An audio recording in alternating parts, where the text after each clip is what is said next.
Cette émission est rendue possible grâce à la famille des partenaires de l'Église de la Victoire.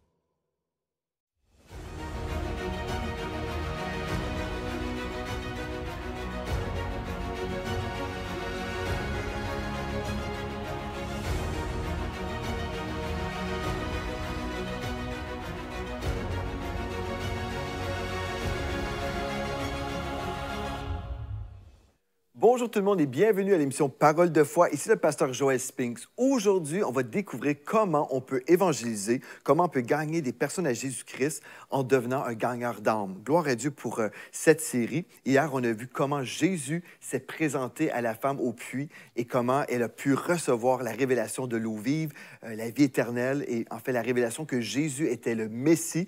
Gloire à Dieu pour l'émission d'hier. Si vous avez raté cette émission, je veux vraiment vous encourager à découvrir l'archive sur la chaîne YouTube de l'Église de la Victoire. Vraiment, vous allez être ressourcés dans la parole de Dieu. On a pris le temps de tout décortiquer, Jean 4, et puis je crois, en fait, vous allez vraiment être bénis parce que Dieu nous appelle à gagner des âmes à Christ, mais on doit faire comme lui pour gagner des âmes. Des fois, on rencontre des chrétiens qui n'ont pas du tout le cœur de Dieu ou qui ne savent pas comment gagner des âmes à Christ. J'ai vu toutes sortes de choses dans ma vie. Moi-même, j'étais un évangéliste assez engagé, mais je n'avais pas la sagesse de Dieu. Je me souviens, quand j'ai commencé à partager l'Évangile, j'avais environ peut-être 4-5 ans.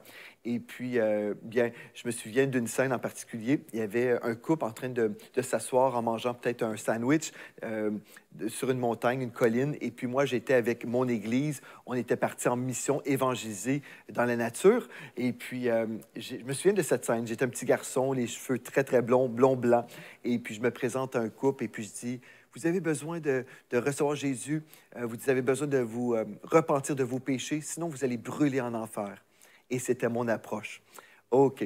Et on peut comprendre certainement que si j'ai fait ça, c'est parce que je voulais répondre à l'appel de Dieu, je voulais gagner des âmes à Christ, mais annoncer l'enfer, ce n'est pas forcément la façon par excellence.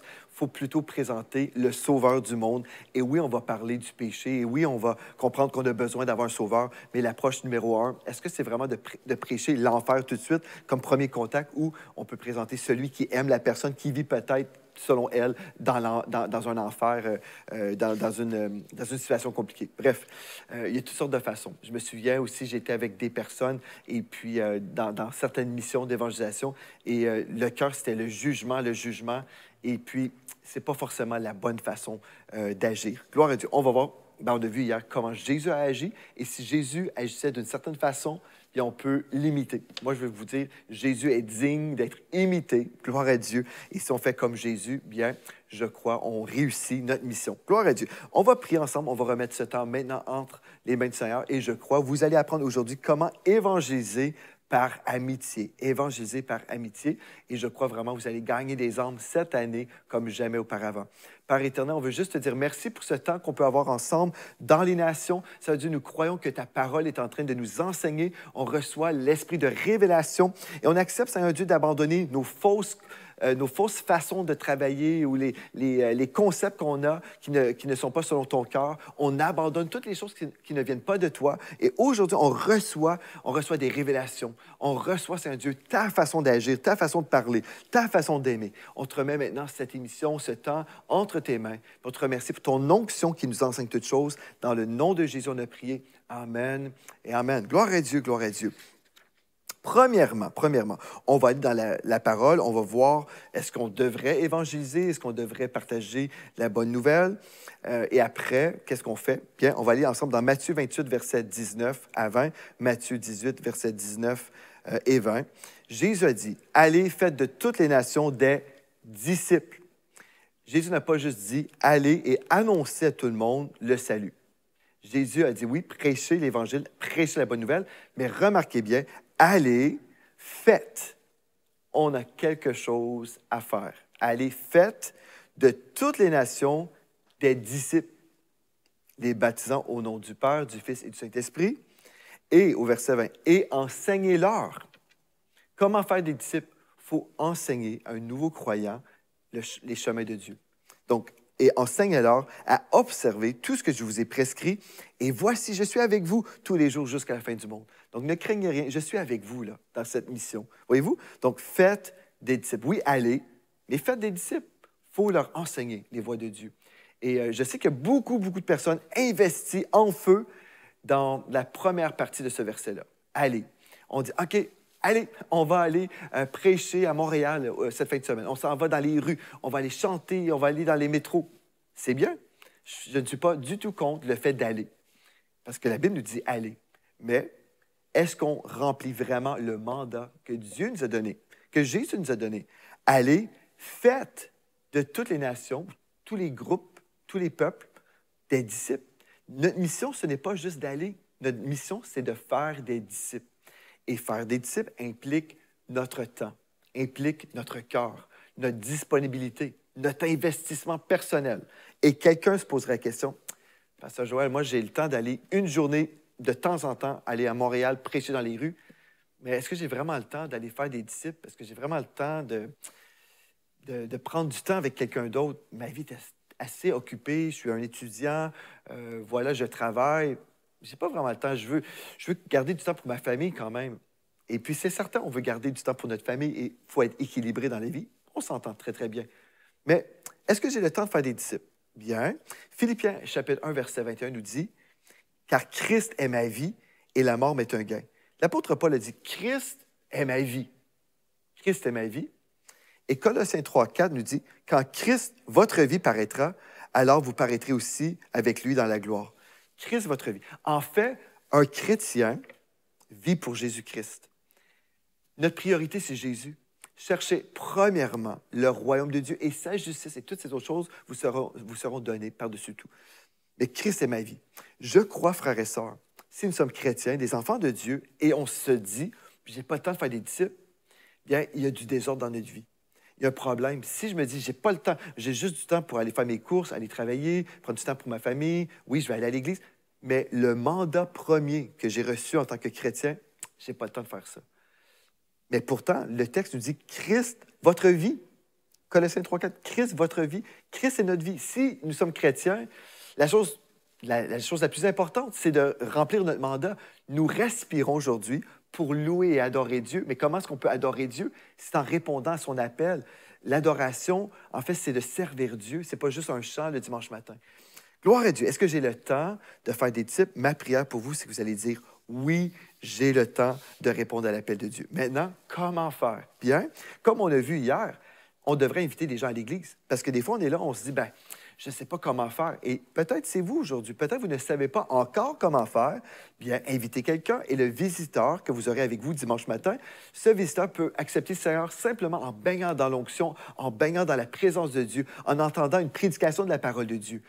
Bref, juste le fait d'inviter quelqu'un, c'est un premier pas pour évangéliser. Amen. Et comme j'ai mentionné hier, on ne veut pas s'excuser et dire, ben moi, je vais juste inviter les gens à l'Église, je ne vais jamais apprendre à évangéliser personnellement. Non, non, on a déjà supprimé cet argument hier. Mais quand même, si je ne sais pas encore comment faire, invitez des gens.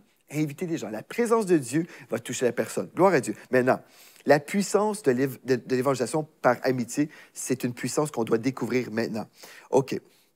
Matthieu 5, 14 nous dit « Vous êtes la lumière du monde. Une ville située sur une montagne ne peut être cachée. » Donc, Jésus a dit « Nous sommes la lumière du monde. » Notre appel, c'est de briller. Amen. Dans les ténèbres. Il y a un monde de ténèbres et Dieu vous appelle à briller. Gloire à Dieu. Donc, il est bien de prêcher aux étrangers. Et puis, je ne suis pas contre une mission d'une journée en église où on dit on va aller prêcher dans les rues, on va aller prêcher dans les parcs, on va faire une activité, on va chanter, on va aller dans les métros. Je ne suis pas contre ces choses-là.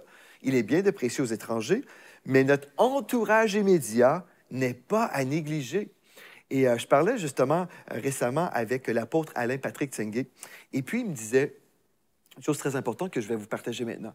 Lorsque quelqu'un accepte le Seigneur Jésus-Christ, c'est tellement important que cette personne partage l'Évangile tout de suite dans son entourage. Vraiment, faut que la personne prenne là, son temps et s'investisse dans son entourage immédiatement, dès qu'on reçoit Jésus-Christ. Pourquoi? Parce que souvent, ce qui se produit, après 6 mois, 9 mois, ce nouveau chrétien se retrouve dans un milieu uniquement chrétien parce que, en fait, souvent, personnes dans l'entourage ne veulent plus côtoyer le chrétien parce que le chrétien a changé. Le chrétien ne va plus dans les bars, dans les boîtes de nuit, ne fume plus, ne boit plus d'alcool ou ne s'enivre plus. Bref, la personne a été totalement changée. Donc, le chrétien, le non-chrétien, pardon, est dans le monde et puis il voit cette personne, son ami, changer comme ça. Donc, la solution, c'est soit on va perdre cet ami ou on va le gagner à Christ. Donc, c'est important, dès le début de notre nouvelle naissance, c'est important de partager l'Évangile avec amour. Il faut savoir comment. Donc, c'est pour ça que c'est tellement important de suivre cette série, parce que je vais vous montrer comment faire. Gloire à Dieu. Donc, il faut gagner nos amis à Christ parce qu'une fois qu'on a passé le 6 mois, 9 mois, le nouveau chrétien se retrouve pratiquement toujours avec des chrétiens et uniquement des chrétiens parce que l'entourage est disparu d'un seul coup. L'entourage, les amis sont disparus. Et puis là, la personne se retrouve avec que des chrétiens, et c'est compliqué de gagner des chrétiens à Christ, sont déjà gagnés. Vous comprenez? Donc, l'idée, j'évangélise mes amis, et puis ces amis-là vont évangéliser leurs amis, et ça fait juste boule de neige. Et c'est comme ça que le royaume de Dieu peut avancer. Mais si on ne fait rien dans l'Église et on n'enseigne pas aux nouveaux sur comment gagner des âmes à Christ, bien, on se retrouve stagnant. Et ce n'est pas la volonté de Dieu. Donc, nous sommes la lumière du monde. Il est bien de prêcher aux étrangers, mais notre entourage immédiat n'est pas à négliger. Brillons premièrement dans notre famille, dans la vie de nos amis et dans notre lieu de travail. Amen. Donc, vraiment, soyez intentionnels. Brillez, brillez et gagnez des âmes à Christ. Et prenez du temps avec les membres de votre famille. Pas dans le jugement, pas dans des accusations, mais en présentant l'amour de Jésus-Christ et ce que Jésus a fait dans vos vies. Donnez-leur la soif de connaître Jésus. Vous êtes aussi le sel de cette terre. Donnez-leur la soif de découvrir ce que vous avez découvert. Gloire à Dieu. Donc, si vous dites, oui, mais Pasteur Joël, j'ai peur d'être rejeté par mes amis, écoutez-moi très, très bien, frères et sœurs. Si vous êtes un enfant de Dieu, vous devez être prêt à vraiment donner votre vie pour ces personnes-là que vous aimez. Jean 15, verset 13 nous dit, « Il n'y a pas de plus grand amour que de donner sa vie pour ses amis. Il n'y a pas de plus grand amour que de donner sa vie pour ses amis. » Donc, acceptez le risque d'être rejeté. Parce que de toute façon, si vous n'acceptez pas le risque d'être rejeté, vous risquez d'être rejeté quand même plus tard. Parce que ses amis vont dire, tu as trop changé, je ne veux plus rien savoir de toi. Et c'est ça qui peut se produire. Donc, acceptez le risque d'être rejeté, mais imaginez si vous êtes dans la foi et cette personne reçoit Jésus-Christ tout comme vous, parce que vous aviez le cœur de Dieu et la personne ressentait que vous étiez vraiment personnellement intéressé à son bien-être, bien, vous allez gagner une âme à Christ. Gloire à Dieu. Donc, acceptez le risque d'être rejeté. Alléluia. Osez vous affirmer fièrement pour Jésus-Christ. Osez vous affirmer. Romains chapitre 1 au verset 16 nous dit, « Car je n'ai point honte de l'Évangile, c'est une puissance de Dieu pour le salut de quiconque croit. » Je n'ai point honte de l'Évangile. Il ne faut pas avoir honte de l'Évangile. En fait, c'est très sérieux si j'ai honte de l'Évangile, parce que dans Marc chapitre 8 au verset 36 à 38, il est écrit, « Que sert-il à un homme de gagner tout le monde s'il perd son âme? Que donnerait un homme en échange de son âme? Car quiconque aura honte de moi et de mes paroles au milieu de cette génération adultère et pécheresse, le Fils de l'homme aussi aura honte de lui quand il viendra dans la gloire de son Père avec les saints anges. » Gloire à Dieu. Donc, on ne veut pas avoir honte de Dieu, de Jésus-Christ, mais on doit vraiment être fiers de le servir, fiers de notre Sauveur, fiers de celui qui nous a délivrés. Gloire à Dieu. Donc, acceptez le risque d'être rejeté et osez vous affirmer fièrement pour Jésus-Christ. Amen. Et, chose très importante, quand vous parlez à vos proches, prêchez le même message que l'apôtre Paul prêchait. Prêchez le même message. On a vu ça hier et on va le revoir rapidement pour ceux qui ont raté l'émission d'hier. Mais c'est tellement important de prêcher le message que l'apôtre Paul prêchait. Et si vous prêchez le message de l'apôtre Paul, vous allez entendre la même question que les gens posaient à l'apôtre Paul. Est-ce que vous êtes prêts? Donc, on va aller dans Éphésiens chapitre 2, versets 8 à 10.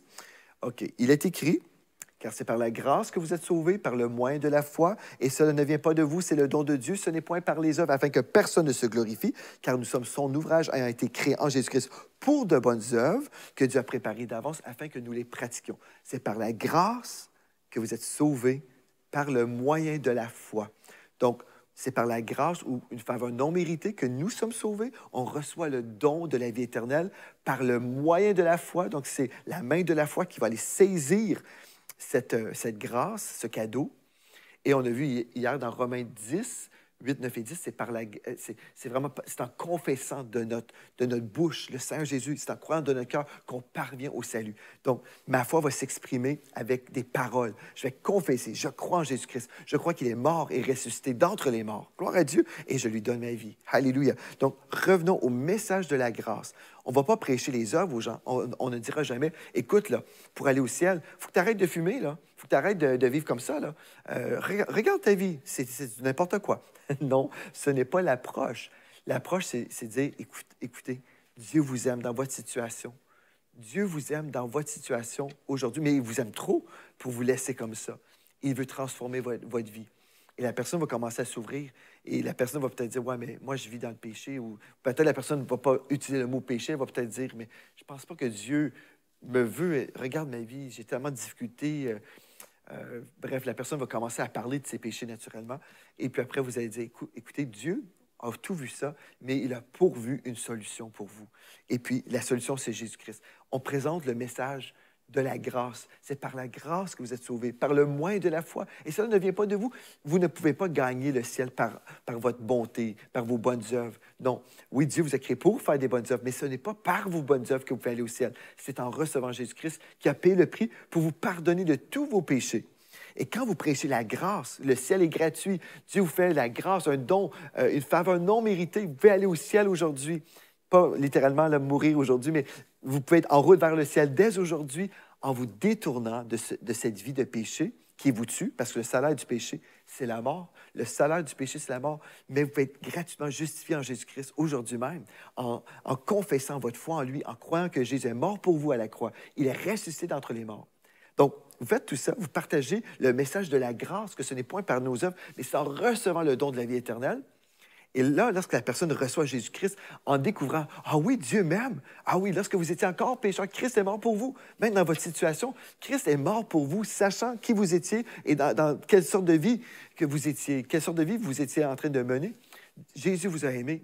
Oui, Dieu prouve son amour envers nous lorsque nous étions encore pécheurs. Christ est mort pour nous. Donc, vous présentez l'amour de Dieu, la grâce de Dieu. Et quand la personne reçoit Jésus-Christ, elle est sauvée en route vers le ciel. Elle était spirituellement morte, mais d'un seul coup, elle est vivante. Cette personne, elle est vivante pour Dieu. Elle est devenue une nouvelle créature. Elle est devenue juste, une sainte. Gloire à Dieu. Et là, vous l'invitez avec vous dimanche matin. Ah, viens avec moi à l'église. C'est vraiment là où on grandit dans les voies de Dieu. C'est là où on va louer le Seigneur ensemble. C'est là où on va être reconnaissant envers Dieu pour tout ce qu'il a fait pour nous en Jésus-Christ. Et c'est là aussi où tu vas apprendre à partager ta foi, tout comme moi j'ai appris. Donc, c'est tellement important. Tout de suite, on l'amène avec nous à l'Église parce qu'on doit aussi expliquer que ce que vous avez expérimenté là, c'est la nouvelle naissance. Vous avez reçu Jésus-Christ comme votre Sauveur et votre Seigneur, donc vous êtes devenu un nouveau-né spirituel. Oui, vous avez été adopté dans la famille de Dieu, mais vous avez vécu le miracle de la nouvelle naissance. Vous êtes un bébé spirituel et on doit prendre en charge les bébés. On doit en prendre soin. On a besoin de vous encadrer. Vous comprenez? Donc, on fait tout ça. Maintenant, si on amène la personne à l'Église, et là, la personne est là assise à l'Église et le pasteur n'est pas renouvelé dans le message de la grâce que je viens de vous prêcher, et là, son temps de prédication est consacré à des accusations. Bien, vous êtes comme ceci, vous n'êtes pas assez consacré. Et puis là, Dieu vraiment va vous vomir de sa bouche. Et vous pourrez déjà découvrir des enseignements que j'ai faits ici dans l'émission Parole de foi, ou si vous voulez voir ma Bible d'études concernant l'Apocalypse, le texte que je vous cite, vous pouvez aller sur le site web de l'Église-de-la-Victoire.com, donc église-de-la-victoire.com, et découvrir la Bible d'études Spinks, où vous pourrez voir des commentaires bibliques où j'explique tout ça. Est-ce que Jésus va vraiment nous vomir de sa bouche? Est-ce que c'est ça le sens du texte? Non. Mais bref, je ne prendrai pas le temps aujourd'hui de lire ça ou de vous l'expliquer plutôt. Mais en fait, si on a présenté la grâce dans la rue, on a amené la personne avec nous à l'Église, et à l'Église, ce n'est plus le message de la grâce, c'est un autre message. C'est la performance, performer, performer, sinon Dieu va vous vomir de sa bouche. Là, il y a un grand contraste. il y a un contraste et c'est pour ça qu'il y a des gens, des fois, qui arrivent à l'Église et qui ne veulent plus jamais y retourner parce que ce n'est pas le message qu'on a prêché dans la rue. Le même message qu'on a prêché dans la rue devrait être prêché le dimanche matin.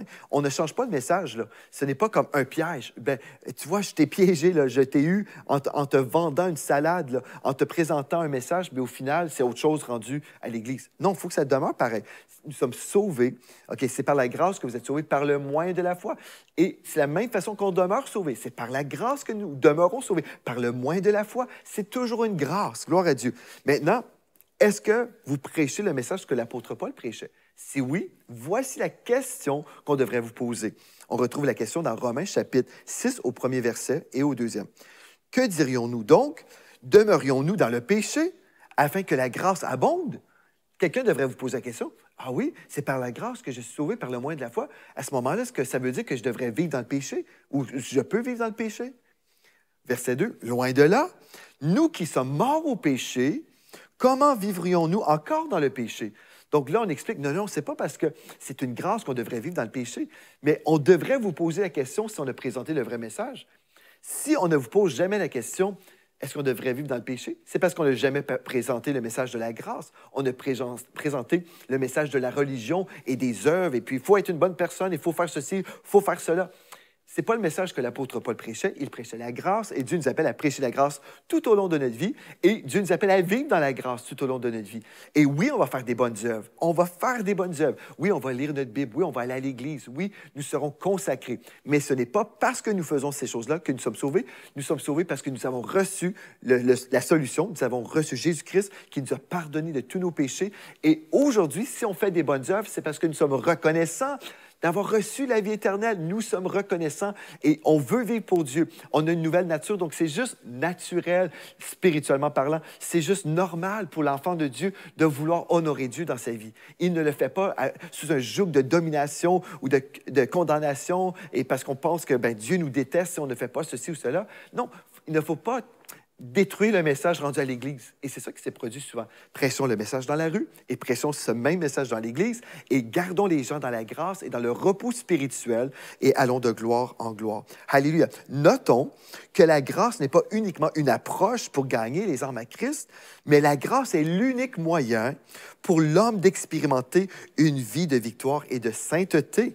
Alléluia! Oh, gloire à Dieu! C'est l'unique moyen pour nous de vivre dans la sainteté, la grâce. Et je vais vous le prouver en terminant cette émission.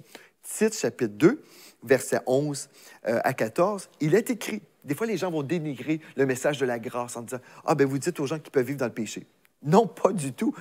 Parce qu'en fait, le texte Tite 2 nous dit, au verset 11, « Car la grâce de Dieu, source de salut pour tous les hommes, a été manifestée. Elle nous enseigne à renoncer à l'impiété et aux convoitises mondaines, c'est-à-dire la grâce nous enseigne à renoncer au péché et à vivre dans le siècle présent selon la sagesse, la justice et la piété, en attendant la bienheureuse espérance et la manifestation de la gloire du grand Dieu et de notre Sauveur Jésus-Christ, qui s'est donné lui-même pour nous, afin de nous racheter de toute iniquité et de se faire un peuple qui lui appartienne, purifié par lui et zélé pour les bonnes œuvres. Donc, la grâce de Dieu, ce n'est pas la façon de vivre dans le péché. Le texte nous dit, si on prêche la grâce, en fait, cette grâce va enseigner aux gens à renoncer au péché et à renoncer aux choses mondaines. Et en fait, on comprend par tout ça là, que nous avons été purifiés par lui en parlant de Jésus-Christ et nous sommes aujourd'hui zélés. Nous sommes zélés. La grâce nous mène à être tellement zélés pour des bonnes œuvres. Gloire à Dieu. Le diable a piégé l'Église, en fait. Il nous a séduits. Il a dit, ne prêchez pas la grâce, parce que supposément, si on prêche la grâce, les gens vont vivre dans le péché. Et c'est le contraire, en fait. Le plus que je prêche la grâce, le plus que les gens vont vouloir renoncer au péché. Quand je prêche la grâce véritable, quand la personne réalise, « Ah, c'est une grâce, je ne mérite rien, je mérite l'enfer officiellement, là. Je mérite d'être éloigné de Dieu pendant l'éternité, mais grâce à Jésus-Christ qui a payé le prix pour que je sois pardonné de tous mes péchés, grâce à lui, aujourd'hui, je peux recevoir le pardon de mes péchés. Grâce à lui, je peux vivre pour lui. Je peux vivre avec la victoire sur le péché en plus. Non seulement je peux être pardonné, mais je peux vivre vraiment totalement libéré du péché. Alléluia, et vivre dans la victoire sur le péché. Gloire à Dieu. La grâce de Dieu m'enseigne à renoncer au péché. Et gloire à Dieu, si vous voulez faire des disciples, frères et sœurs, vous avez besoin de prêcher le même message que l'apôtre Paul a prêché. Et si vous faites ça, vous pourrez gagner vos amis à Christ. Et vraiment, aujourd'hui, on a découvert la puissance de l'évangélisation par amitié, de prêcher ce que l'apôtre Paul prêchait, prêcher ce même message à vos amis. Aimez vos amis, démontrez-leur votre amour, votre compassion, votre intérêt personnel. Intéressez-vous à eux et ensuite investissez-vous dans leur vie. Invitez-les à l'Église. Prenez du temps à part. Faites d'eux des disciples de Jésus-Christ et vous verrez en fait que cette année, vous allez voir des personnes venir à Christ comme jamais auparavant. Gloire à Dieu. Bien, merci d'avoir été avec moi aujourd'hui et d'ici à demain, rappelez-vous de ceci. En Jésus, vous êtes richement bénis. Vous êtes bénis par les messages révolutionnaires de l'Église de la Victoire. Prenez part à cette œuvre qui transforme des milliers de foyers en visitant dès aujourd'hui semer.ca. Devenez un partenaire mensuel ou un bâtisseur ou paramétrez vos dons de façon automatique en toute discrétion et sécurité. 100% de ce que vous semez sert à annoncer l'Évangile. Merci de croire avec nous. semer.ca